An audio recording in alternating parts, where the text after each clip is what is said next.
Hey guys, welcome back to my channel. And today I actually have a guest with me today. Today I have my dad, who's actually here, and we're actually going to talk to you about a little bit of paranormal experiences that we've had, paranormal experiences he's had. So, if you want to go ahead and jump right into it, Dad, we'll talk Sure. about maybe your first paranormal experience. Let's start there. A little bit about myself. My name's Tony, and I never really thought much about paranormal. Didn't really, believe in ghosts and things like that until a few years ago. I actually met up with my current wife, and she was really into ghost adventures and watching ghost shows on TV. But with her, it's a little different because she actually spent many years as a nurse in hospice. And she got a lot of her experiences by actually helping people pass through death. And she learned different techniques to help people rest and go with the family. So she had a tremendous amount of actual hands on knowledge and being a Reiki master and several other things, she learned about all the processes and energy. So, myself, I actually became very interested in it and started getting several books and reading about paranormal investigations, first one thing. And we actually went together a couple of times on when we first met. This was 4 or 5 years ago, doing paranormal investigations on ourselves. Of course, we've watched a lot of shows on TV and got some real basic things. We actually joined a ghost hunters club in Indiana. But one thing that really came to mind as we started doing these investigations and started doing some research is that it's not all about the ghosts. Uh, Really, when it gets down to it, with my wife, what she was actually dealing with were human spirits. And there's some significances between spirit energies, um, orbs, and then getting into the ghosts, the poltergeists, and then there's other the demons and things that are out there. So we can spend a lot of time. I just want to just touch briefly right now, and as I told Logan, to maybe help him a little bit, we can go into different depths because over the last 4 years, my wife and I, we've actually gone to several places. I had a job opportunity up in Minnesota, and we went to several places there that has actually been on ghost stories. There's a couple places here in Indiana that we frequented that have been on paranormal, dead files, and we've actually experienced a couple things. We did some studies and some hunts, if you will, with a couple of groups. But one thing that, as me and my wife started getting more involved and started becoming more directly paranormal investigators, is that we picked up some equipment, but we found that by different techniques, we were actually able to do more and identify more and became beacons of communication with spirits to where even in our house that we live now, which is in Orlando, Florida, we had a lot of paranormal activity, and we became very sensitive and in tune because we have learned to identify with these spirits that we open ourselves to where if there are any friendly spirits that we invite them to talk to us. We have ghost radar, we do EVPs, and even in this one house that we have right now, when we first moved in, there was a couple things going on, and just by letting the spirits talk to us, we found out that there was a lady that had actually died there. She was the original owner. So through everything that we found out about her, she obviously died of either emphysema or lung cancer.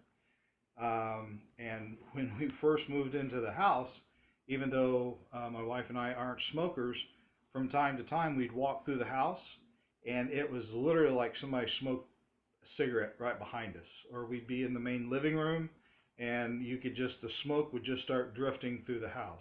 That's so cool. And then it kind of migrated from her checking us out to where we started doing EVPs and started doing ghost radar. and even tried to do some capture of imaging, trying to get her to open up. But over a progression of about 6 months, she got really friendly. She started hanging around, and we noticed that every night there would be a pattern that all the kitchen cabinets, you could hear them open. They had the rubber pads on the door. And after we would go to bed, our bedroom was adjacent to the kitchen.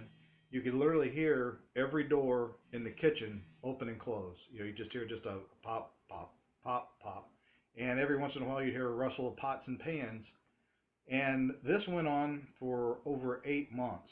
So it took us about 6 months to start talking to her, started finding out a little more. She got a little more comfortable. She started coming out. Then she started searching around in the kitchen. And we'd always try to find out, what is it that you're looking for? If you could help us, tell us what you're looking for, we could help you.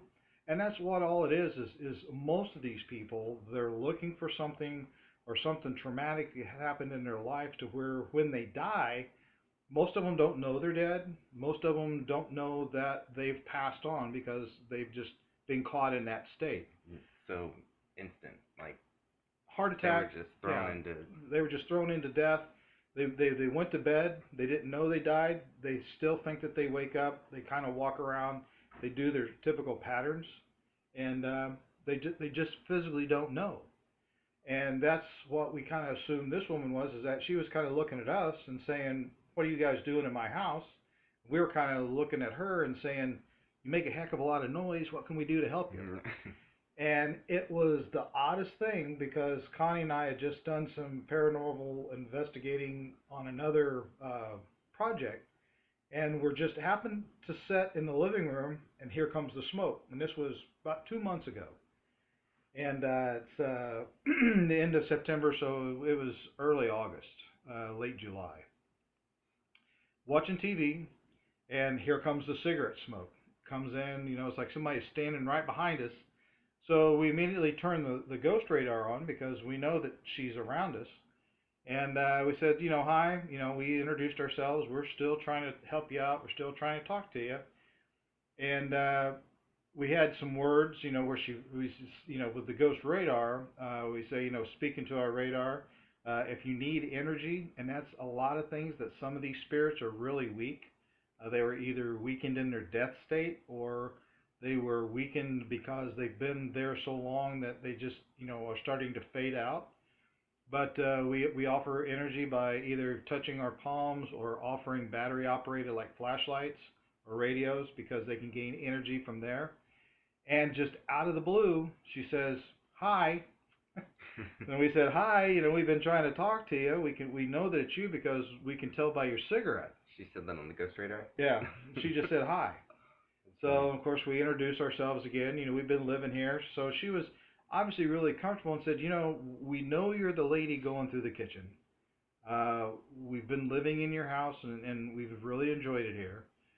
But we still want to know what you're looking for. And when we were sitting on the couch, immediately she said, "My teeth." So the lady obviously kept her teeth, like my grandma and probably a lot of you people, or no, not you people, but maybe your grandparents always kept them in glasses. And obviously what happened is that she died in her sleep, and she got up and walked out as a spirit. She didn't have her teeth. She didn't have her teeth? Didn't have her teeth. So she probably didn't even know that she was in spirit. She didn't. She didn't, no? Because that was her routine, and she had probably misplaced them. And like I said, she's probably scratching her head every day saying, "Man, I don't know how long she's been dead." And she probably didn't know how long she was dead. But when they do find out, finally, it catches up with them, and their light goes on that obviously something is really different. And when they finally get to that learning state, what you have to do is kind of don't say, "Hey, you're dead," because you want to treat them with respect. They're a spirit, they were a person, they were a living being, and that's the whole thing that I kind of want to get a point across, is that there's a difference between ghost hunting and spirit hunting, because most commonly everything that you run into when you do your paranormal investigation is going to be the spirit, the body of another person that may or may not know that they're dead or has had a traumatic event, and it's you don't want to over startle them or get all excited. Be calm, offer condolences, and until this point, we finally told the lady, we know you're dead. You may not know you're dead. We're sorry that you may have to learn it at this point. Your teeth are gone. We don't have your teeth, and we really don't know what happened to your teeth.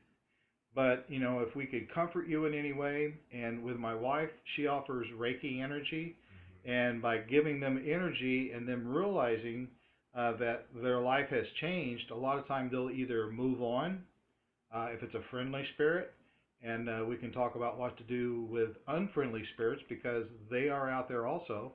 And there are people, when they find out, get very angry because they think they're lying to you and just start creating turmoil, and we have run into a couple of those. Yeah. So that's probably about all I want to share with you now. I hope that's good information. Like I said, we've been to some really interesting things, and as I told Logan, what we can talk about here in the future is about different devices, how to talk to different spirits. But, for the people that are starting out, of course, there's all kinds of books, there's all kinds of people on TV. I'm not going to name any names, but there's one guy that constantly, is looking for demons. And that's really the wrong thing to do because demons are really bad.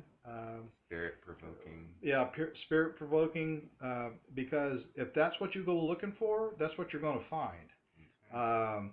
But in real life, if you look for friendly spirits, open your channels to where you open yourself up and ask for friendly spirits.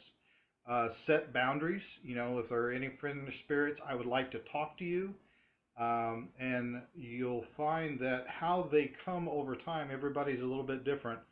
But me and my wife, we communicate by ghost radar, EVPs, and they send messages to where it's almost like you're dreaming, but you can hear conversations. And sometimes for even stronger spirits, you can actually get touched, which we've both been touched and had touched events. And you'll also be able to carry on mental conversations. And probably I'll just wrap up to where one last thing is that I buy estates through auctions and sales and stuff, and it's been a really bad habit since like back in the 80s. And somebody asked me, I opened a shop recently, and they said, this is really cool stuff. How did you get into this? Or why would you do something like this? And I thought that it was just a personal obsession, like in antiques and older things and collecting particular items. But in the back of my head, a voice came to me, and it said, because we need somebody to tell the story. So there was something, a spirit from everything that I collected in that store that kind of tapped me on the shoulder and said, hey, the reason you do this is not only because you enjoy it, because you like to tell the story. And that's what a lot of these spirits want, is they want their legacy carried on and just not dissolve. Yeah. Wow. So that's all that I have right now. We could sit here and talk for hours, and we probably will. I appreciate Logan letting us get back together. I hope this has been good for everybody. And give us some feedback, and we'll talk some more real soon. Yeah. Thank you. Cool. Thanks, Dad. All right, so if you guys have any comments, questions, anything, just comment down below, and we'll talk to you guys later. See ya.